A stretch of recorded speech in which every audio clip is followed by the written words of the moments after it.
మెట్పల్లిలో ఈ ప్లేస్‌లో చికెన్ మండి తిన్నామనుకో శివాశ్రీగల్ తాగితే ఎట్లా ఎక్కుతదో మైండ్‌కి ఈడ చికెన్ మండి తింటే కూడా టేస్ట్‌కి అట్లా ఎక్కుతది మైండ్ అంతా. ఇక నువ్వు గిట్ల మటన్ చూసి మండి తిన్నావనుకో మైండే పని చేయదు టేస్ట్‌కి. ఇదేడా అంటే మండి 95 మెట్పల్లి. దీని లొకేషన్ వచ్చేసి బెస్ట్ సూపర్ మార్కెట్ పైననే లొకేట్ అయి ఉంటది మెట్పల్లిలో.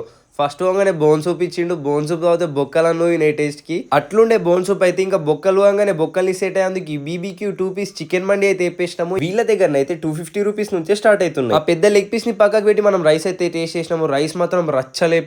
మస్తు ఫ్లేవర్ఫుల్ ఉండే రైస్ అయితే. ముక్కల్ని మైనీస్ లో ముంచుకొని తింటే మళ్ళా తినాలనిపించింది. అట్లుండే టేస్ట్ మాత్రం. తర్వాత ఇంకా మటన్ జ్యూసీ అయితే తెప్పేసినాం కదా, అది కూడా తెచ్చేసిండు. ఆ మటన్ జ్యూసీ ముక్కలు చూడరి దూది లెక్క ఉడికినాయి. ముడుతూసిపోతున్నాయి బొక్కకెళ్ళి, అంత మెత్త ఉడికిన ఉండే. జ్యూసీ మటన్ ముక్కల్ని రైస్ లో పెట్టేసుకొని తిన్నా. రైస్ ఇంకా దంచేసిండు టేస్ట్ మాత్రం. మీరు ఒక్కసారి తిన్నారనుకో వేరేదే తిన్నారు. అట్లుండే టేస్ట్ మాత్రం. ఇంక ఇన్ని తిన్న తర్వాత ఇంకా స్వీట్ తినకపోతున్నాడని ఒక కద్దుకి కీర్ తీసేసుకున్నా. దీని ప్రైస్ విషయానికి వచ్చినట్టయితే 50 రూపీస్. టేస్ట్ మాత్రం వర్త్ ఇట్ ఉండే. ఒక్కసారి ట్రై అయ్యండి. ఇంకా ఈ వీడియో నచ్చినట్టయితే ఫాలో అయితే అయిపోండి.